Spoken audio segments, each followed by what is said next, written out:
Here we go. Okay, here we are. We made it. Apologies for the delay, everybody, but welcome to She's of Love. I was just quickly telling the funny story of why we're late. It's been a bit of a chaotic night for me, but I was looking forward to this episode so much. And honestly, like I'm not even joking, when I was on the bus, I was just thinking about like this conversation that we're about to have, and it really brought some calmness. And I was even watching. So actually, for all of those who don't know, Donna is Lana's mother, and Lana's been on the show a few times. And I was actually watching Lana's music before, like on the bus. So yeah. Um, so excited to bring you on, and I'm so excited to have this conversation. So thank you so much for coming on. Um, I guess I'll ask the big question as we always do, which is, what is your awakening story? Thank you so much for inviting me on. I think it's been coming for a while now that we've finally Yes. got round to it, haven't we? So it's really, really good to be here and connect with you guys and yes, share my story. It's a big question, that one, isn't it? Because there's so many twists and turns to what we call our awakening. I guess, first of all, what I'll say is I don't believe that any of us are truly awake yet. But I guess if you want to go into how I began to become more aware, um, it started around 20 years ago. And I was brought up in a household where, we weren't religious, there was no spirituality, so I wasn't really connected to anything, really, if you like, growing up. And then at around, what age was I? Lana was about two, I think. So she's 22 now, so exactly 20 years ago.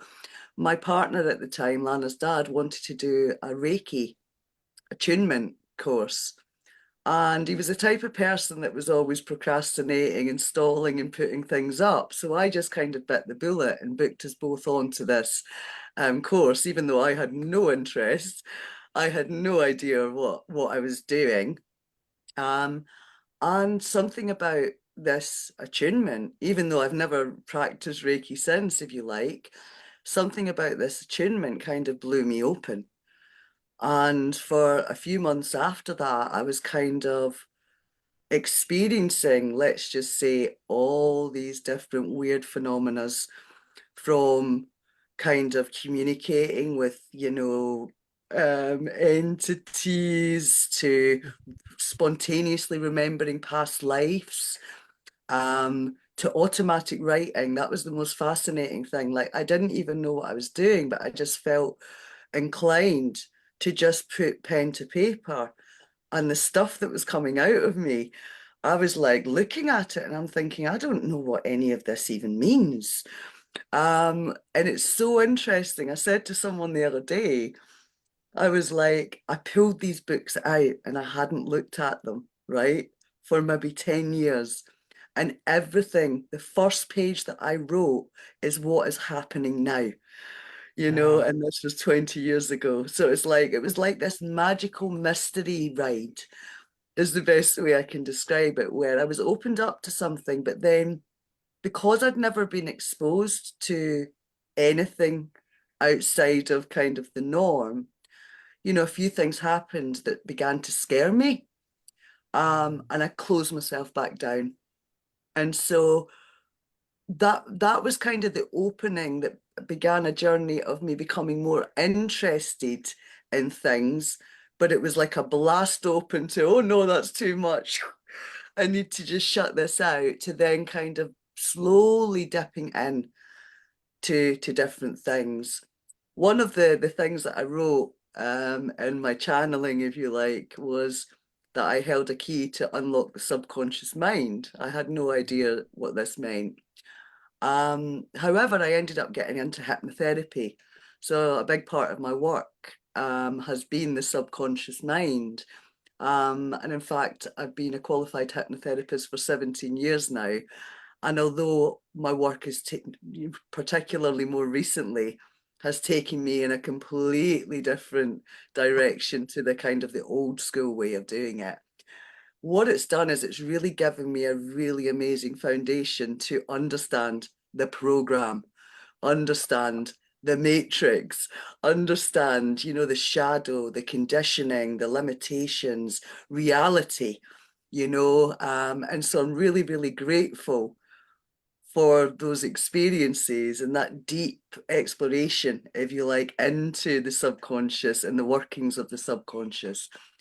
Um, I never really saw myself as being awake, okay?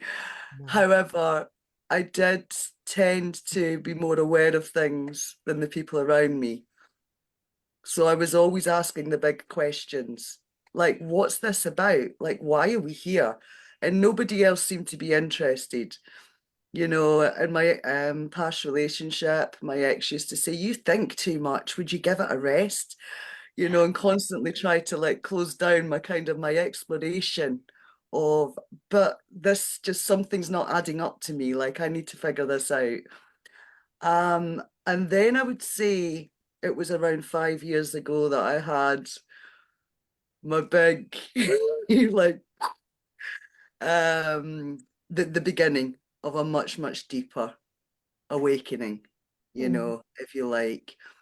Um, to the point where I would almost say that for the past 5 years, it's been like a full-time job Yeah. in the sense of the amount of processing, the amount of healing, the amount of realizations, the Mm. amount of expansion, etc., etc.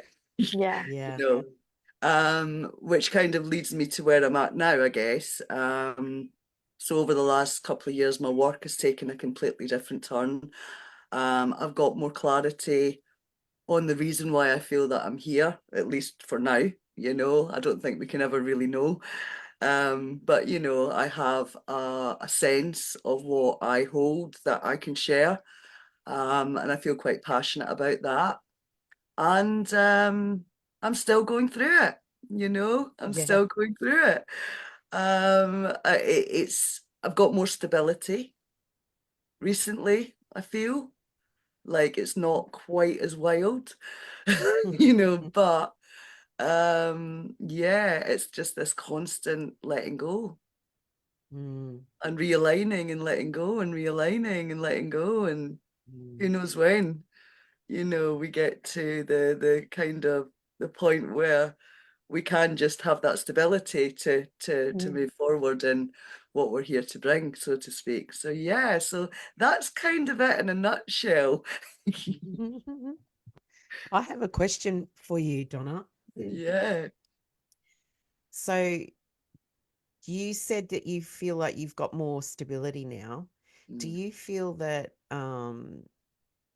that stability that you're feeling is coming from somewhere inside you, mhm. or is that your circumstances in the world No, that's stable, definitely. or are they like did one follow the other?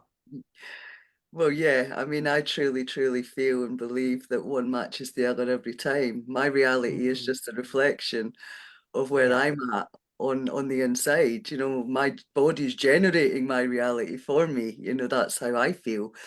Um, and I don't know whether you're aware or not, but I've been in Africa for 3 months. Wow. And I only just got back, like literally about 10 days ago. And what Africa showed me and what I moved through there was all root stuff. So I was Mm. working through the deepest, densest layers of fear. So your deep sense of security, your foundation, Mm. and what I realized in working through that was that everything that I have built in my life was built on a shabby foundation. It was Wow. built on a foundation of fear. and safety and survival. And Yeah. so I had to move through all these layers in Africa, and it was the most perfect place to do that because I was so Mm. outside of my comfort zone. Like everything was just being triggered up inside of me. But as I moved through the deeper layers, I came to a point where I was in this space where I felt so disconnected from everything. Like I was disconnected from myself, I was disconnected from out there, I was disconnected to all of the work that I'd been doing. And in that space, I just thought, well, maybe this is what is expected of us. Maybe I just have to surrender and just accept that if I have to start from a clean slate, then that's it. And in that, I woke up the following morning and I felt like this new sense of wholeness. And it's since then that I've felt this stability that I've not had before. And I feel like I've just rooted in through my root a little bit deeper. Mm. And so I'm realizing now, like the tree, if you don't have the roots, you can't hold the higher vibrational energies. Yeah. Like we Yeah. can't hold them because we have no roots. And so we end up exhausted. We end up all over the place. We end up thinking we're getting somewhere and burning out.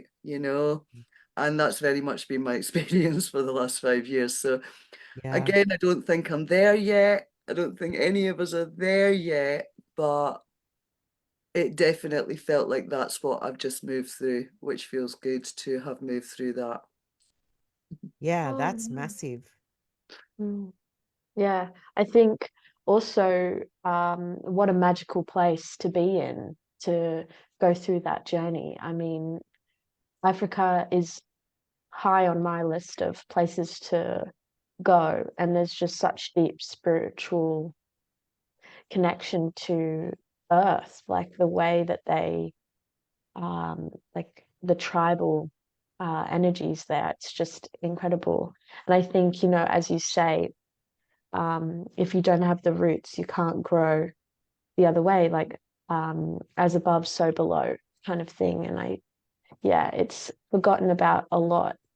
I think for me, roots can be quite hard to navigate, or like grounding my roots, because at the moment I'm traveling full time. So my roots have to work differently than finding a place physically to nest up and find a home base. Instead, I have to find the roots within myself so I can ground wherever I go. And that's been quite a difficult thing to learn. Uh, yeah, but your journey sounds incredible. Yeah. And I also, another thing I relate to is the how you had that big awakening and then you're like, oh, this is too much. I have to go back in my shell.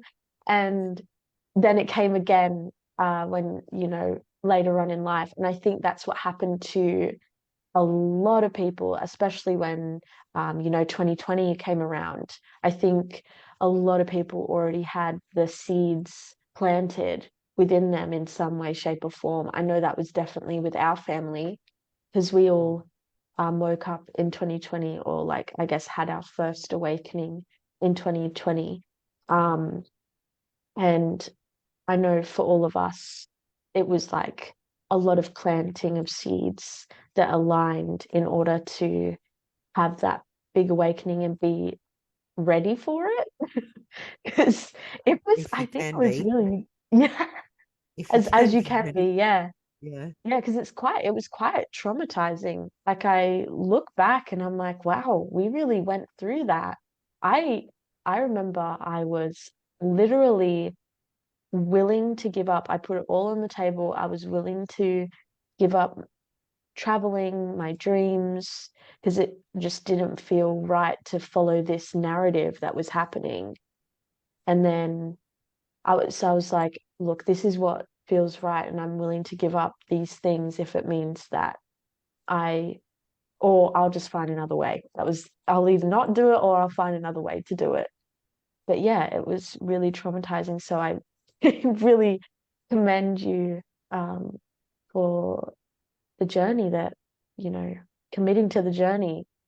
It's Mm, it's deep for Yeah. sure. It's not for the faint-hearted. It takes a lot no. of courage, and the thing is once you really begin to recognize that there is a shadow aspect or a Mm. programmed or unconscious aspects of you, then it just, you can't stop.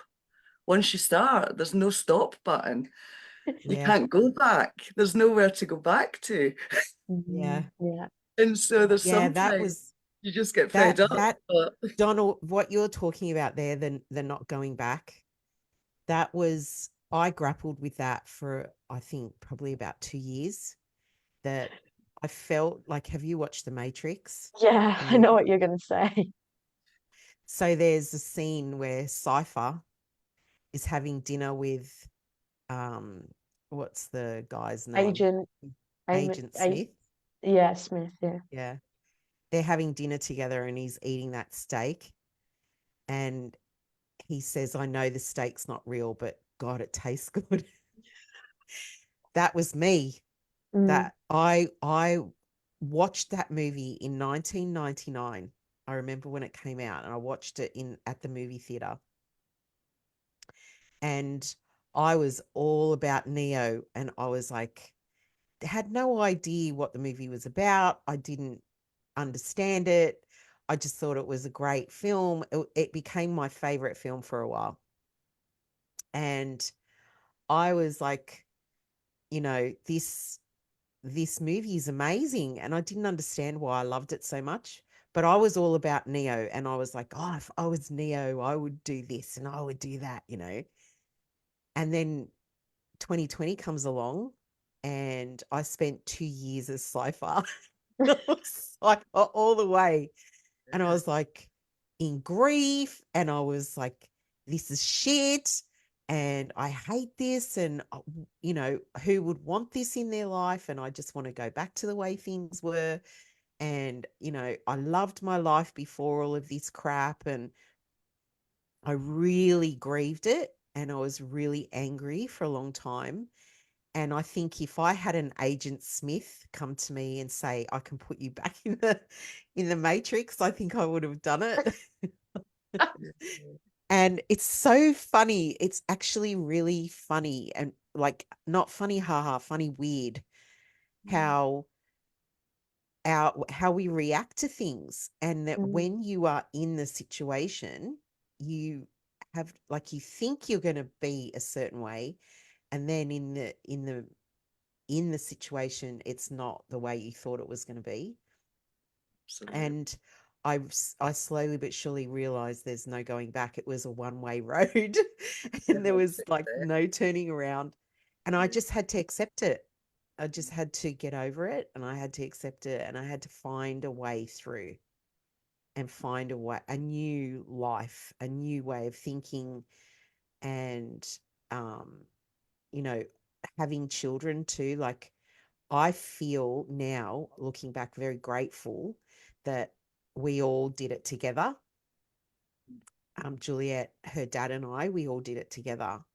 And so we had each other to lean on. It was still really hard, but I'm grateful for that because we had each other to talk to and, support each other. And if there was emotions, we had each other to lean on, all of that stuff. Um, but it was such a huge transition for me because I had lived my life in the corporate world as a flight mm, attendant. And even though I knew there were things that weren't right, I used to say all the time, we live in an upside down world. It's upside down. Like there's so many things that like you look at them and you think that's just not right. What's going on here? Like CEOs taking huge bonuses and the workers just getting a pittance for what they do and they're doing all the work and things like that. Like it just didn't seem right to me. And of course now I look and I see the truth of why that is the way it is. But yeah, it was a massive grief of 2 years of going through that. And so when you say, you look and there's a no going back sign, that was like a huge part of it for me, a massive, massive. I had to get my head around moving forward in this place that to me looks so ugly, Absolutely. I often think that, I mean, I don't know how old you are, but the generation that we're in, I mean, I'm 40, or how old am I? I'm 46 now. So obviously I've got Lana, who's 22, and she just kind of sailed through it all. And I think that, again, the age difference, the referencing the Matrix, one of my favourite lines in the Matrix is, they don't normally wake someone up over the age of 25 because the shock to the programmed aspect of us is too great. We can't make the adjustment. And so I feel in some ways, even though a lot of us we did go through that kind of rapid quickening, if you like, in our consciousness over the last 5 years, I think that we would have been preparing way before that. Like I said, I never thought I was awake, but actually I was more awake than I realized, at least compared to the people around me. But and so I kind of almost realize now that, so that I wasn't in so much shock, that I was kind of being prepared for over a long, long period of Yeah. time. Whereas I think with the younger ones, you can just click a switch and it's like, Yeah. oh yeah, especially the little ones, like, Yeah. click a switch and it's like, oh yeah, this feels more natural. This feels Yes. more normal, but we've been more buried in the program. So there's a Yeah. lot more layers that we have to work our way through to Yeah. discern what is the program and what's not. Yeah. Yeah. I think Yes. something that really came to me while you're talking is that it's easier for someone of my age to make the choice to live in alignment with your higher self, or live with a clear view of, the effed upness of the world, and live in this more awakened life, because we weren't we don't have the consciousness drilled into us like your generation did. It was so, I mean, I know how crazy it was even when I was young, to think of all these crazy conspiracy theories. And that was like when I was young, but it was a different game for you guys.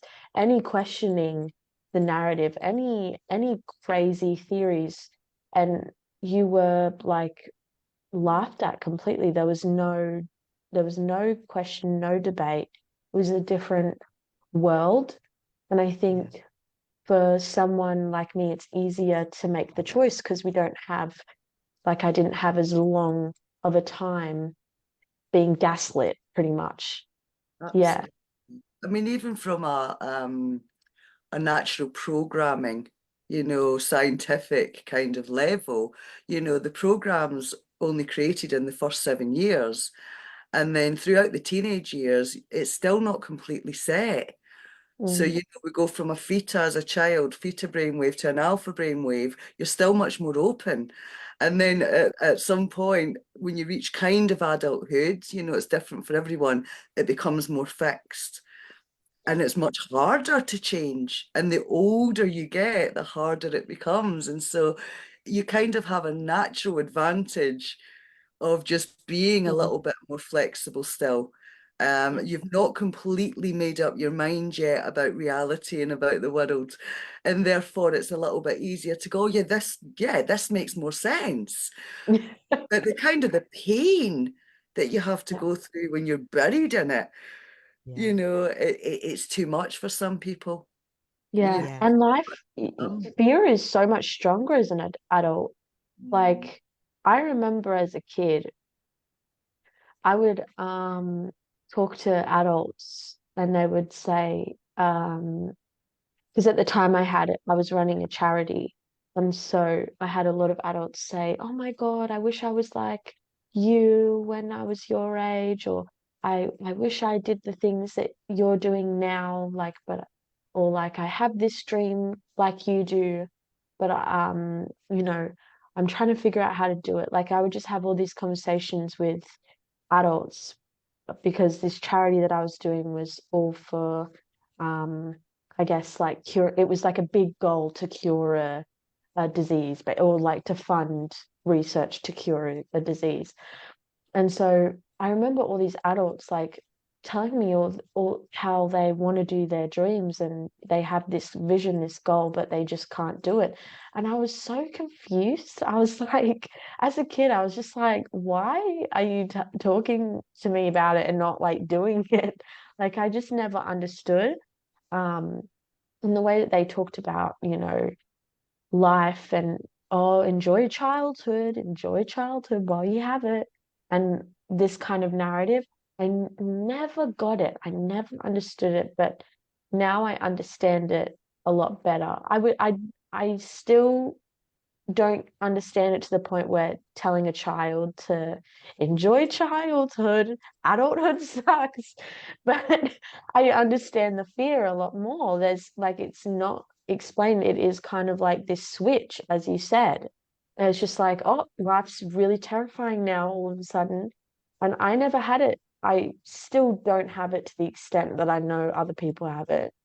But yeah, I'm a lot more scared about things than I was before randomly. And honestly, it's adulthood. I really feel like that's the only, it's the frontal Yeah. lobe I also developing. truly believe as a collective. So, we're moving through a lot of fear-based collective patterns Mm, more recently. So, the root is it's almost like leave the root to last because it is the most icky, dense. yeah, No one likes to feel anxiety. No one likes to feel fear. It's one of the experiences that we have as being a human being that is the one that we hide from the Yeah. most. mm, And so, as you were speaking there, Juliet, I was thinking, well, actually, I think that the reason why adults, at least from my perspectives, would say to children, enjoy your childhood, I think because once the program really kicked in and you get to adulthood, it almost felt like life was very disappointing in a lot of Yeah. ways. Like it wasn't what you expected it to be. mm, It was a lot of responsibility and not much reward, a lot of graft and not much fun. Whereas you reflect back to being a child when you've got all this sort of freedom. And I guess if I was going to say to a child, enjoy your childhood, that would be the place I would be coming from. yeah, Not so much the fear place, but I do feel that more than, I mean, again, the last few years, I've moved through more fear at the surface, than I yeah, have done. It's always been there, but it's been under wraps. It's been buried down deep. So it may well be that you're experiencing that collective Yeah. fear mm, that we're yeah, moving through, you know. Yeah. I yeah, agree with that because I don't, I like the stuff Juliet's talking about. I don't think those adults were talking about what we're going through now. I think what we're going through now is so much more concentrated in the fear department. I think they were talking more about they were too afraid to go for their dreams because, yeah. A lot of talk about they had, bills and taxes. yeah, they had responsibilities and, to Mm, start up a business or even a charity or anything like that, it's a big risk. And to take a risk as an adult, you have responsibilities. You've got kids, you've got, how mortgage, things like that. So you're less likely to want to take those risks. But with Juliet, because she was in a unique position as a child, she there was none of that, and her dad and I were like pushing her, but not put. We were pushing her because she wanted to do it. We were supporting her, um, and so she had that freedom in her life to do it at the time. So I can see as an adult why people would be saying what they were saying to her. And I can see why Juliet wouldn't understand that, because being in her unique position as a child, she wouldn't have that experience under her belt.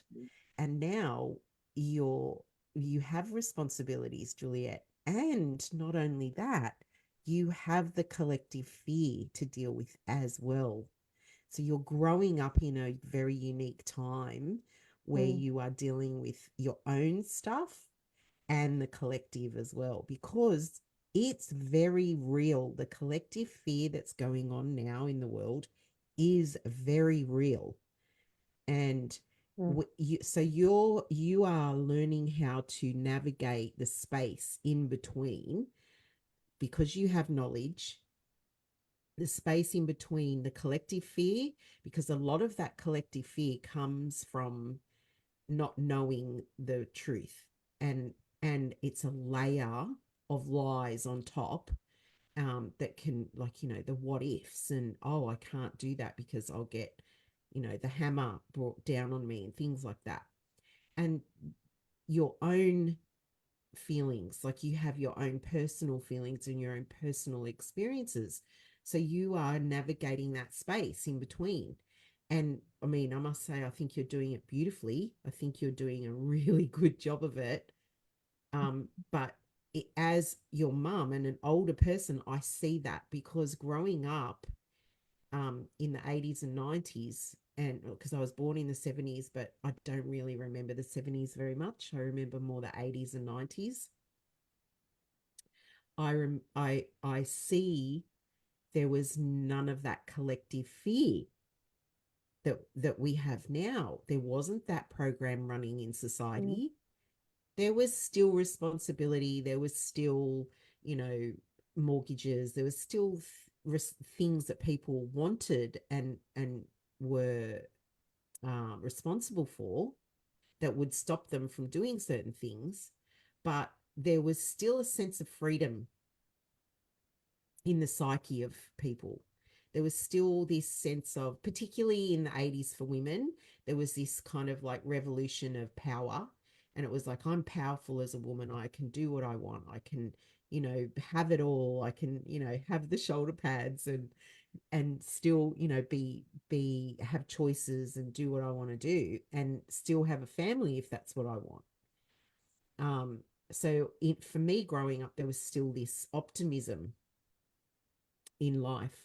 And I think that's kind of like what has the light of that optimism now has dimmed a little bit, in the collective, because of what happened 4 years ago to the mm, world.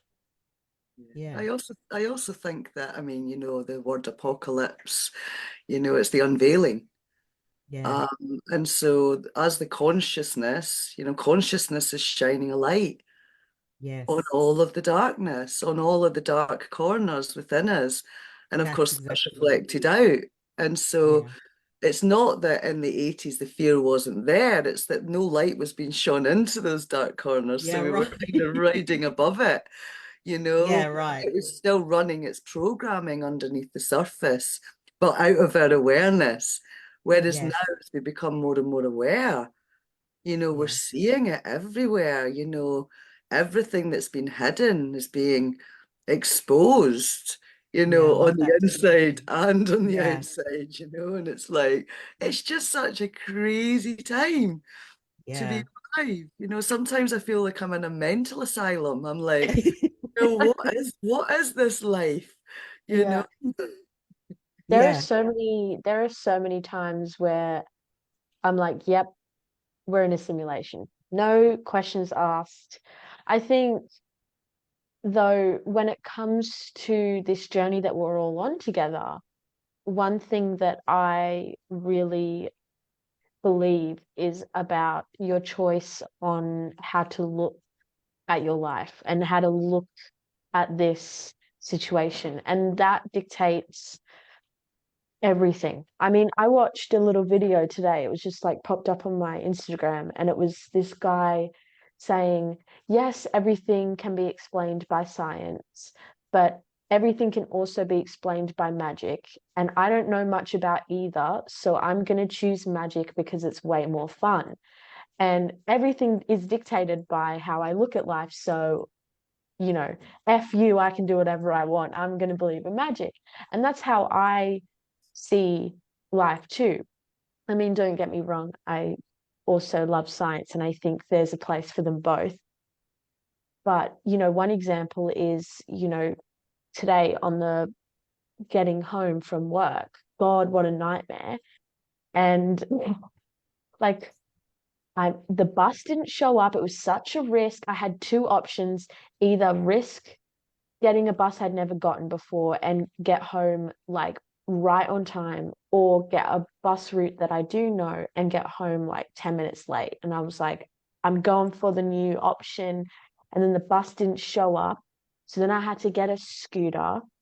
And then I caught this, then the scooter ride was supposed to take 5 minutes. It ended up taking way longer. So I missed my second bus. And then I had to get a new bus. And I was like Googling, how to get from this new bus route home. And it was a 16-minute walk. I was like, oh my gosh, I'm gonna blow up. I'm gonna blow up on this bus. Um, and then I realized, oh no, it's okay because there's more scooters when I get off the bus. So I don't have to walk the 16-minute walk. I can catch a scooter. It will take 5 minutes. And then my bloody app doesn't, it worked 10 minutes, 20 minutes before, and then it didn't work the time that I needed it. And I had had enough. But I was literally crying tears of frustration, which doesn't happen often. And it only happens after work when I'm raw and I've been dealing with people all day. But then I was like, okay, let's just chill out. And this is like one example of, trying to see a positive side to things. And I put my music on. I put my music on in the bus. I listened to something that uplifted me, and it worked. And then I got to cry out my tears of frustration. And now I'm here living this magical moment, and I feel like pretty good.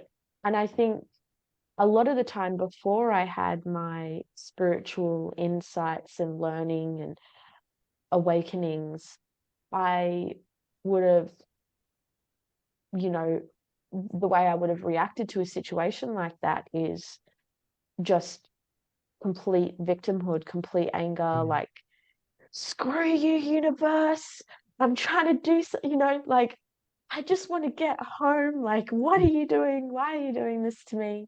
And there's still always that aspect. I'm not saying I don't feel like that. I do, but compartmentalizing, okay, I need a minute to be angry. And then I'm going to have my minute of anger and then I'm going to let it go and I'm going to move on.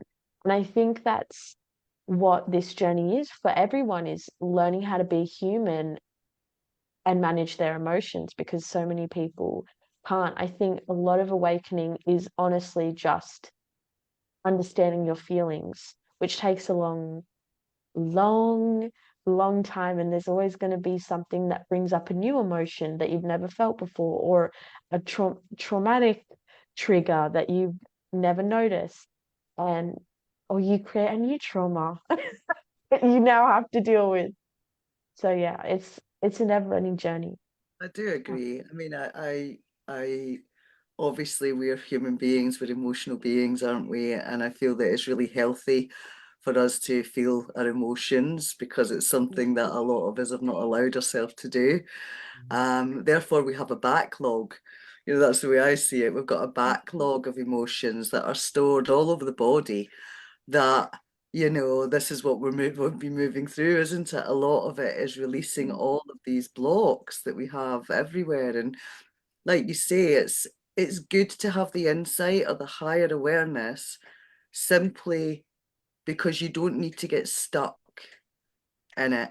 You still have to feel it, and it's healthy to do so. And I feel that it's good to acknowledge the emotion and everything else. But, I was thinking about this quite recently. if I, for example, woke up in what we might call like a state of depression, a heavy energy, in the past, I could get stuck in that energy for weeks, whereas more recently it's like, oh, I'm feeling it. This has been a few days, right? I can get my bag of tools out now and I can do something to help move this energy through me. And so, like you say, there's a choice, Mm. rather than just being stuck in the mud, so to speak. So, yeah, Yeah, absolutely. exactly. Yeah. So, do you feel like your time in Africa then, because this is perfect segue into that, Yes. and you working through that root chakra, was that something that was wading through those layers I'm of just emotion that charging were up my stopping you? laptop. I'm just turning on the charger. I'll be back. So So, say that again, sorry. so do you think that that was your time in Africa was um like working through those layers of emotion in your root chakra? Yeah, Was it the yeah, stuck emotions in absolutely. there? I mean, one of the things I realized, so I was talking about foundation. Mm, And there's been a lot of kind of reflection and reality around foundational fears, such as things like finances suddenly looking like they're drying up, and really triggers of these kind of deep security. It's like mm, security patterns. And I suddenly realized, kind of realize on reflection, don't you? Like when you look at what you've moved through, it's like a lot of us were brought up in environments, and I was one of these people. I think everybody to some degree feels it, but some people have very traumatic early years, and a child, it's been well documented that a child that doesn't have their needs met, whether it be emotional needs, mental needs, physical needs, they have to develop coping yeah. mechanisms. And that is when our kind of foundation is being created. Mm, And so really what I was discovering was the fact that I was carrying the consciousness of these wounded parts of me as a child that didn't have these needs met. Therefore, I'm re-experiencing it as an adult, and it's reflecting out and creating situations in my life that's going to match that. yeah. And so it's all we done as one. And so yeah, that I was moving through fear. I mean, Mm, there's no other way to put it. And when I say fear, I mean physical anxiety, fight or flight, where my whole body's like, I don't think I can do this. Mm. And I was having to coach myself, through it. And I had some really interesting experiences. So, I've shared this with a few different people. When I was really little, like Lana, she was the same. I had spiritual sight. I used to see things like my whole bedroom was alive at night. And one of the things that I used to have beside my bed was a full-grown lion. Used to sit beside my bed. And Wow. if I tried to get out of bed at night, it would kind of stir and growl at me to keep me in bed. And I realized later on through like shamanic journeying and things like that, that this was my spirit guide. It was kind of a protector because I lived in a very chaotic household. And the safest place for me was in my bed. Um, so I'm in Africa. I'm explaining this story to my partner. And then we arrive at our accommodation. There's this huge lion mural painted on my bedroom wall. Wow. And the message that just kept coming through was that you need your courage. You need courage. And so I was really kind of embodying like a deeper level of courage, a deeper level of trust, a realization that whilst I was jumping into fight or flight with everything, I wasn't able to home in on my true gut instinct because it was so hard to discern because I was just thinking that everything was scary. yeah. So it was just this journey of kind of almost moving back into, like you mentioned, the word tribal, Juliet. Africa was raw, it was tribal, it was bare feet on the ground. It was like the people there don't live in the same way as we live Mm. here, or in the Western world. And everything was like, get right into that root, get right into the gut, and clear all the patterns that are preventing you from actually trusting Mm. that we all have built in. So yeah. So it was connected to childhood, it was connected to past traumas, but it was also very much connected to the lands I was on, and everything else. Yeah. Wow, that I sounds amazing. I think it's a magical place.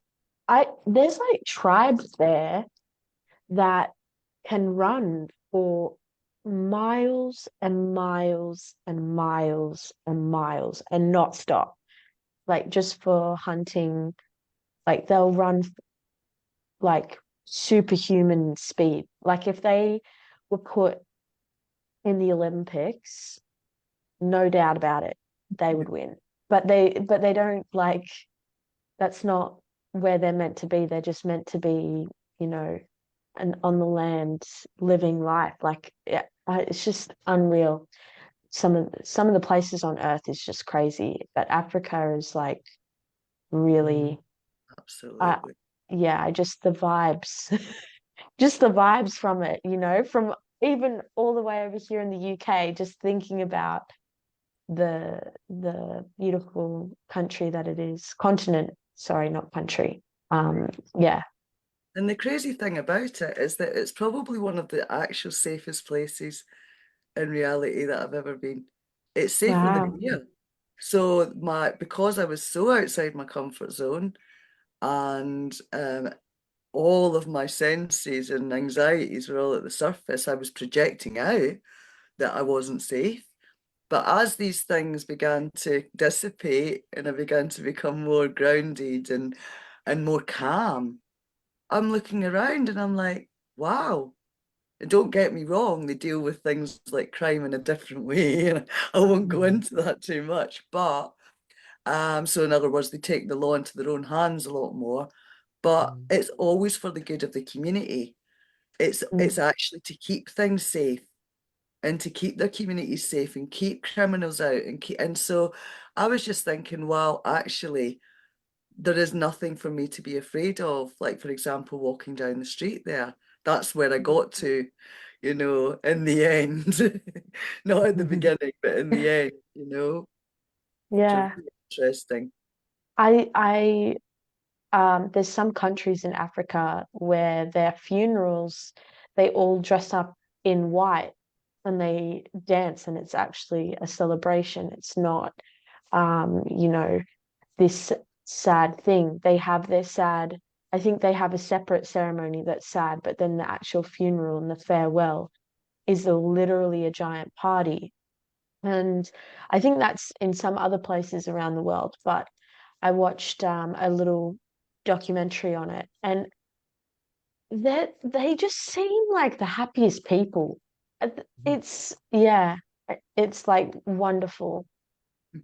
So I've I'm said, I've excited to said go to, on it. I've said to a few people, because part of my awakening included plant medicine like ayahuasca, and it's like, you don't need ayahuasca, just go to Africa. But just make Yeah. sure that you give yourself long enough, like, to really move through what you're going to have to move through on the lands there. So yeah, I was glad to get home because it's so far removed Yeah. um, from home, but I wouldn't change the experience, I wouldn't change it. It How served a long were big you there? purpose. Donna, how long were you there? 3 months. Oh, right. Yeah, 3 months. Wow. Yeah. I felt That would have complete been after 2 months and I wanted to go home, but I'd literally just booked my flight and then realized I wanted to come home sooner. I was like, um, but it was actually the feeling of missing home and the feeling of being so far away and feeling quite isolated that actually triggered up probably some of the deepest layers that I ended up working through. So I mm, can see that it was all perfect now. But of course, at the Mm. time when you just want to go home, it's like it's Yes. difficult. That's the it. beautiful thing about about going somewhere that's foreign and immersing yourself in that culture is that it gives you the things in your body, in your feelings, in your experience that you can't get at home when you are in your comfortableness. It Yeah. really, it's amazing, amazing how potent that can be to your psyche and to your body. Feeling, or when you're in another country, it's like it's so, particularly somewhere like Africa when it is so different to how you were raised, um, how opening it can be and how it can, crack open these parts of yourself that you sometimes you don't even know is there. Exactly. I You're didn't. discovering parts of yourself that were like, oh, I didn't know that was there, because you've put yourself in a position that you've never experienced before. And that's the beauty of traveling. Absolutely. You mentioned comfort zone, and that was a massive thing. Like, I realized how comfortable I am in my life here and how Yeah. safe I feel and how secure and everything's familiar. Yeah. But also that can be a bit of a prison in itself if you're not careful, 100%. you know? Yeah. So like, 100%. obviously Juliet, you're traveling and it's like you take yourself out of that comfort zone. And like you say, it's suddenly you're dealing with things, aspects of you that you didn't even know you had, and you would Mm. never experience them if you didn't allow yourself that opportunity to put Yeah. those like safety boundaries that you've created for yourself out, Yeah. Oh, 100%. Actually, it's ironic because Scotland was that for me. I did a big trip to Scotland and very different from Africa. And you're Scottish, right? Yeah, Yeah. So Scotland was completely like drew me down raw, like rubbed me raw of everything. And I hope to go back there actually in this winter um, to settle down and actually set up some roots for the winter um, because I feel like there's still more to learn there. Like I don't know the land, everything about Scotland. It really helped me see myself in a way I had never seen myself before, and it was really vulnerable. It's the way that I'll describe it. So yeah. it's the isolation, I think, as Mm. well that gets us. That's one of our deepest wounds, isn't it? Like all of us. And when you find yourself in an isolated place, it definitely triggers those feelings up of being Yeah. separated, disconnected from, the people that you love and connect to. And if you go to Scotland in the winter, be prepared for an even harsher experience because Scotland in the winter is just raw, like Yeah. completely, and the weather is it's just so cold and so miserable. And, so you feel even more isolated in a way, Yeah. because you're kind of more inwards bound. You have to stay at home more. And so, yeah, that will certainly be something that will test you, I'm Yeah. sure, you know. Yeah. No, Mm. I'm ready for it. Well, I've never experienced a proper winter before. The winters in Australia, I don't count them as winters because I was in Scotland in the summer. I went to Isle of Skye and the summer weather was twice as bad as any winter weather in Sydney. Like Mm. yeah, just I remember because I was camping. I will not be camping in winter, okay? But I was camping in the summer. And I remember there were nights in my tent I thought it was going to break. Like my tent was going to collapse on me. And then there was other nights where I got out of my tent and I was like, there's no way this is summer right now. Like I'm getting whipped by rain. It's cold. I'm wearing like 4 layers, but I am ready for it. It was like I don't know. I don't know. Maybe I'm just a glutton for punishment or something, but I really did have fun at the end of the day. Yeah. I mean, it's one of the reasons why I don't live in Scotland. I just can't handle the harshness of the Yeah. winters, especially, Yeah. and the summers, because summer comes, you get all excited thinking it's summer, and then you don't really get a summer. And yeah, it leaves everyone in Scotland feeling a little bit depressed all the time, Mm. So yeah. My But Yeah. mum was Scottish. I love visiting, Yeah. I love visiting. Your mum was Yeah, my mum Scottish. was Scottish, and that's exactly why she left. She Oh, left wow. because of the Yeah, weather. yeah. And she loved to go back to visit as well. She loved going there to visit, but she was, and she was funny actually, because she was fiercely patriotic to Scotland, and she had her accent till the day she died. Um, but she was fiercely Australian too, and you know, if you called her Scottish, she'd be like, "I'm Australian. What are you talking about?" And if you called her Australian, she'd be like, "I'm Scottish. What are you talking about?" So yeah, but that was exactly the reason why she left Scotland, was because of the weather. Absolutely. It's harsh. I'm ready She for it. couldn't wait to get out of there. I'm ready. Bring it on to Scotland. Yeah. I mean, But I think as well, when you know it's not going to be forever, yeah, no, you've chosen exactly. the experience, you're prepared for it, and you see it through, don't you? Yeah. Yeah. But when it's like you're there living there and you think it's forever, you're like, oh, there must be something better than this, like weather-wise, So yeah. Yeah. Mm. Well, we'll see if I regret it or not. Probably not. But we've hit an hour, surprisingly. That went by pretty quickly. Um, Mm, yeah, what a beautiful, beautiful conversation. yeah. Thanks, Donna. Thank Yeah. you so much. Thank you for sharing your story and Mm, yourself and your soul. Thank Um, you. we would love to have you back on again, yeah. if you'd like that too. Yeah, absolutely. Awesome. Oh, Maybe thank you. maybe you can come on my podcast at some point. Yeah, we Yes, would love that. we would love that. 100%. Well, I was Oh, Yeah. thinking it might be quite nice to get mother daughter on, Yeah. Anna, that would la be cool. together. It'd be I'm sure we can think Yes. of some interesting topics. Definitely. Oh, Yeah, Yeah, I'll let's be do down. that. yeah. Yeah. Thank you, Awesome. guys. Oh, it's been lovely to connect. Thank you for having me on. No, our pleasure. And thank you, everybody, for watching.